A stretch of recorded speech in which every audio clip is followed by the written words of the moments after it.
Um, my esteemed colleagues, ladies and gentlemen, it's a pleasure being in Egypt. I've been to Egypt many times, but it's a special privilege to be a part of the first women empowerment in gastrointestinal endoscopy. And I think this should be one of many future conferences to come in this topic. So I was given the task of summarizing the complications of EUS-guided FNA, FNB, and how to avoid them in only 15 minutes. So I'll try to be fast. Basically, this topic is something that I will be discussing involves only EUS-guided FNA, FNB.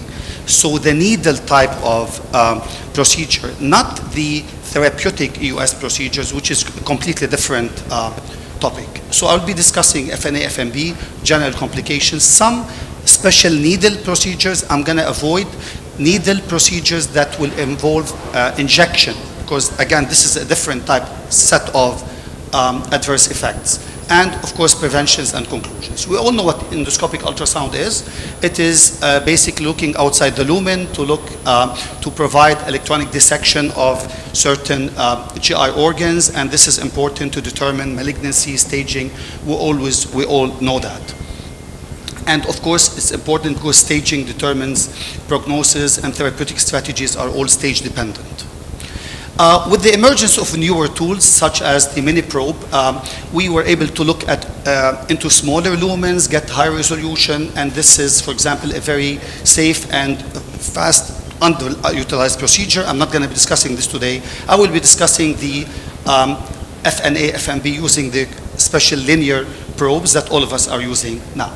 So FNB or FNA is defined as the removal of samples of cells or tissue using a fine needle from a suspicious mass or other pathology for diagnostic purposes. Let me see if I can.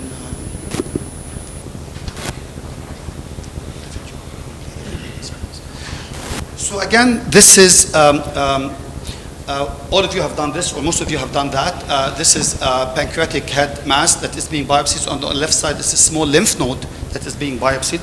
Putting a needle sounds pretty scary if you're going outside the lumen.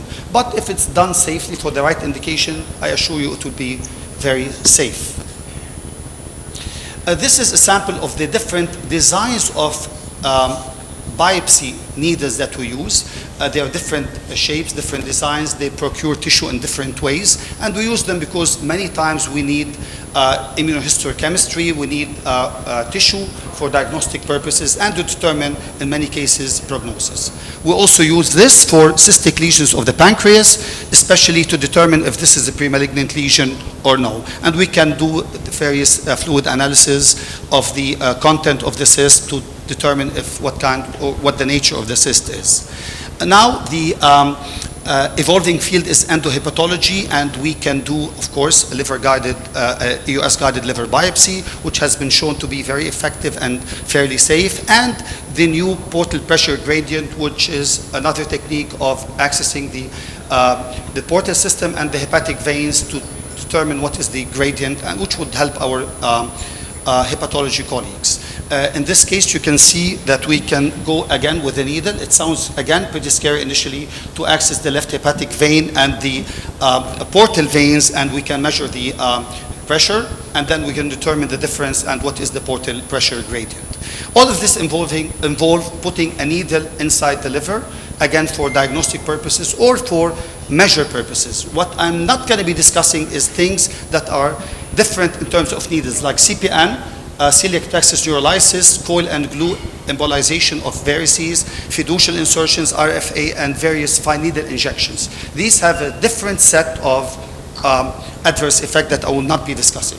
So quickly, if we look at this slide, this is probably the most important slide. If we look at the entire ASGE guidelines, some review articles, looking at many meta-analyses, prospective, retrospective studies, population-based studies, the overall risk of infection in EUS-guided FNA, FNB is 0.4 to 1.7%. Pancreatitis, 0.4 to 0.9%. Bleeding, 0.13 to 0.69%. Perforation, 0.02 to 0.08%. And of course, the seeding, I will discuss this separately. So this gives you an idea that this is not very common. This is actually, in a way, the exception to the rule. Looking at each one separately, perforation, of course, we don't need the needle because EUS FNA involves perforation in all cases. When you put the needle outside the lumen, you're perforating the lumen. But what I mean by that is luminal perforation that is associated with the passage of the scope itself. This can be occasionally quite serious. And the incidence of upper EUS-associated perforations, be it in the esophagus or in the stomach or the duodenal, have been reported to be a little bit higher than the ones you see with regular EGDs, endoscopy. The EUS-associated perforation is widely variable in terms of its severity, although most patients recover fully after either endoscopic or surgical management. So why do they occur? Of course, larger size of the scope, the rigid tip, relatively speaking. Intubation is frequently performed with an oblique view, so it's not like a direct vision. Requirement of frequent scanning and positioning involves going back and forth, especially in a narrowed lumen, sometimes with deformities. Relatively thin duodenal wall with, of course, the angulation between the apex and the descending duodenum, which poses sometimes a risk in an oblique viewing scope. And finally, of course, the endoscope is limited experience, or if there are some anatomical characteristics or diverticula. All these contribute to perforation that we see, although it's very unusual. How do you prevent it? Of course, part of the history taking should involve if there's a history of dysphagia. There have been history of patients having problem in scope passage in previous endoscopies. If it's difficult sometimes, I've never used it, but wire-guided technique to pass the scope might be helpful. If there's stricture, of course, it has to be dilated before. And early diagnosis of a perforation is of utmost importance to determine if it's small enough to be managed conservatively, or a little bit, you can diagnose it immediately to be managed by endoscopic technique like suturing or certain clips. We have very advanced clips, different types of clips we can use, or we can send the patient for surgery. But again, this is the exception, not the rule. And the most important thing is recognition. Moving to the second part, which is pancreatitis. Again, it's a possible adverse effect after FNA, FNB. Two meta-analyses, large one, included more than 13,000 patients. Rate is 0.4 to 0.9%. And of note that majority are minor or mild pancreatitis.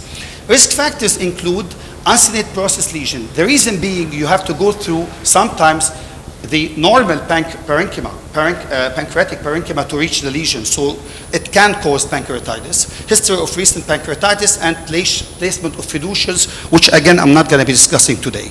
Unlike ERCP, giving NSAIDs, suppositories before, after, during doesn't really help, and there's no data on that.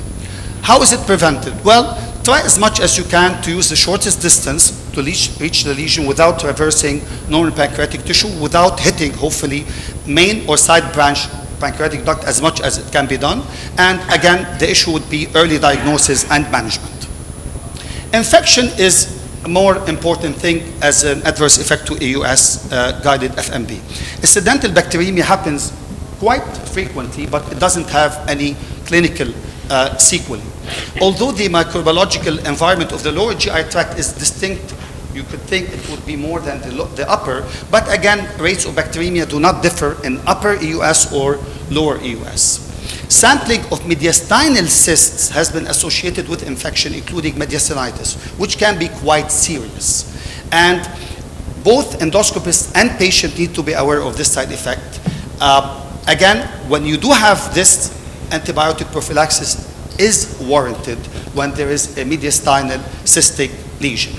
As far as pancreatic cysts, it's the big thing, because the classic teaching is before you do an EUS-guided cyst aspiration, you need to give antibiotics. And until now, the ASGE guidelines still recommend that, although there are a lot of evolving evidence that if you do give antibiotics or don't give antibiotics, the outcome is the same, and there is no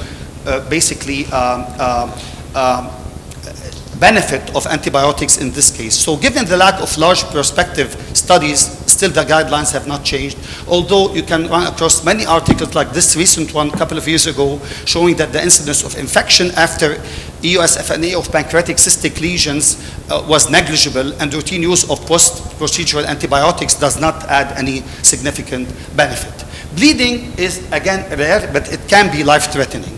Hemorrhage can be inside the wall, into the lumen, or outside the lumen, and sometimes inside the target lesion, like the cyst.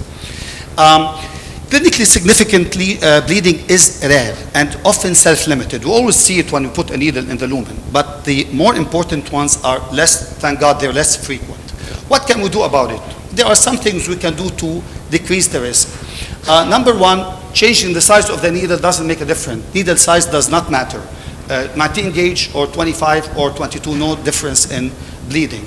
Using aspirin NSAIDs does not increase the risk of bleeding.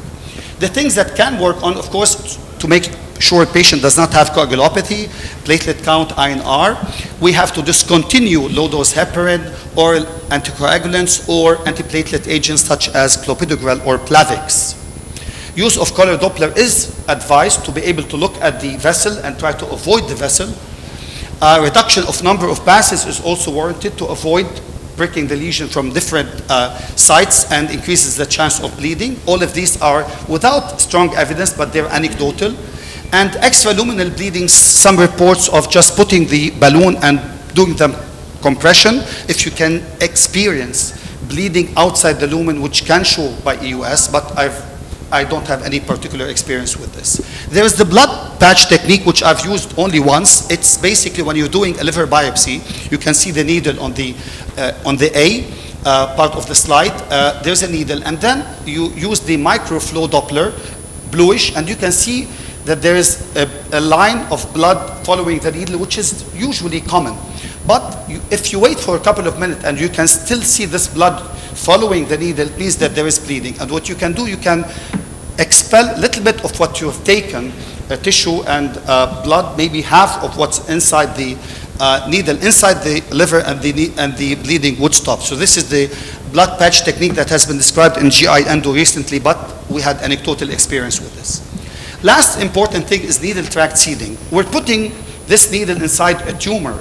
Is there a risk of bleeding? This is of seeding. Mostly case reports, no large series describing this. Mostly case reports, but if you think about it, the site is important. If we're doing something in the head of the pancreas, this is a part of a Whipple resection specimen. So this is not going to be very important because it's going to be removed with a specimen.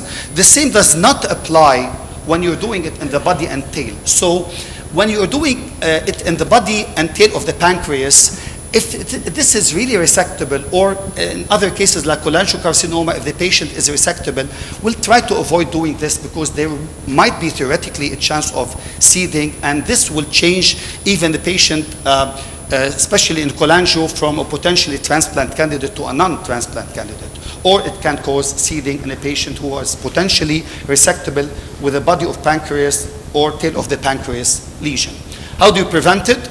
Make sure you're doing it for the right indication. Make sure you discuss this with the patient. Reduce the number of needle passes as much as possible. So in summary, there are some risk factors that will help us in perforation, trainee involvement, operator experience, older patient, history of difficult esophageal intubation, presence of esophageal malignancy, cervical spine osteophytes, and hemorrhage, use of antiplatelets, anticoagulants, low molecular weight heparins, lower GI FNAs with biopsy sampling, and fiducials, and with infection, as I mentioned, cysts, maybe in the pancreas, but definitely in the mediastinum, and finally pancreatitis, avoiding normal pancreatic tissue, and fiducials, discussing this with the patient, and of course, early recognition is of utmost importance. So we know that EUS has achieved an irreversible and irreplaceable position in the evaluation of many GI, biliopancreatic, and mediastinal benign and malignant diseases. The application of FNA over the past 20 years markedly improved diagnostic and therapeutic potential. Complications of FNA, FNB are unusual but can be severe and potentially fatal. It's important to identify risk factors as much as we can it's important to recognize the complication, and at the end of the day, the endoscopist must know the latest information regarding the complications associated with EUS FNA to be prepared to manage these complications conservatively, endoscopically, or surgically. Thank you very much for your attention.